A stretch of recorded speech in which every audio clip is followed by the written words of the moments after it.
क्या आपने कभी भगवान को चिट्ठी लिखी है? नहीं ना?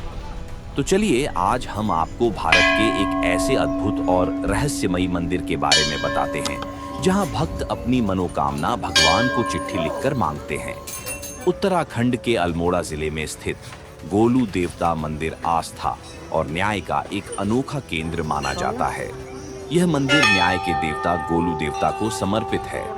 यहाँ दूर दूर से लोग अपनी परेशानियों, विवादों और अन्याय की शिकायत लेकर आते हैं। मान्यता है कि अगर किसी व्यक्ति को कहीं भी न्याय नहीं मिल रहा हो, चाहे वह कोर्ट कचहरी का मामला हो या जीवन की कोई बड़ी समस्या, तो इस मंदिर में आकर भगवान को एक चिट्ठी लिखने से न्याय अवश्य मिलता है। श्रद्धालुओं का विश्वास है कि यहाँ स्वयं गोलू देवता उनकी अर्जी पढ़ते हैं और सच्चाई के अनुसार फैसला करते हैं। मंदिर में चारों ओर हजारों नहीं बल्कि लाखों चिट्ठियां टंगी हुई दिखाई देती हैं। ये चिट्ठियां उन लोगों की आस्था की गवाही देती हैं जिन्होंने यहाँ अपनी प्रार्थना लिखकर न्याय की उम्मीद लगाई थी। कहा जाता है कि गोलू देवता के दरबार में इंसाफ के लिए लंबा इंतजार नहीं करना पड़ता। भक्तों का मानना है कि यहाँ लगाई गई सच्चे मन की अर्जी का परिणाम लगभग 90 दिनों के भीतर मिल जाता है। लोक मान्यताओं के अनुसार गोलू देवता को भगवान शिव और भगवान श्री कृष्ण का अवतार माना जाता है।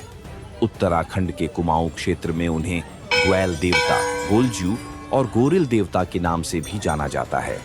इस मंदिर का इतिहास लगभग 1000 साल से भी अधिक पुराना माना जाता है और आज भी यहाँ न्याय की यह अनोखी परंपरा लगातार जारी है। लेकिन अब आपके मन में एक सवाल जरूर उठ रहा होगा, आखिर गोलू देवता कौन थे? उनका जन्म कैसे हुआ? और इस मंदिर की स्थापना कब और किसने की? इन सभी रहस्यों को जानने के लिए हमें उस अद्भुत कथा में प्रवेश करना होगा, जहां इतिहास और आस्था एक साथ जीवंत हो उठते हैं। तो आइए चलते हैं उत्तराखंड की पावन धरती पर और जानते हैं गोलू देवता की वह दिव्य कहानी, जहां आज भी न्याय के देवता अपनी लीला रचते हैं। दोस्तों, हिमालय की गोद में बसा उत्तराखंड केवल प्राकृतिक सुंदरता के लिए ही नहीं बल्कि अपनी अद्भुत आध्यात्मिक परंपराओं के लिए भी जाना जाता है। इस पवित्र भूमि को देवभूमि इसलिए कहा जाता है क्योंकि यहाँ सदियों से देवी देवताओं की पूजा और उनके चमत्कारों की कथाएं सुनाई जाती रही हैं। उत्तराखंड के पहाड़ों में ऐसे अनेक प्राचीन मंदिर हैं जिनकी ख्याति देश ही नहीं बल्कि विदेशों तक फैली हुई है। इन्हीं प्रसिद्ध और चमत्कारिक मंदिरों में से एक है गोलू देवता का मंदिर, जिसे न्याय के देवता के रूप में पूजा जाता है। उत्तराखंड के अलग अलग क्षेत्रों में गोलू देवता के कई मंदिर मौजूद हैं।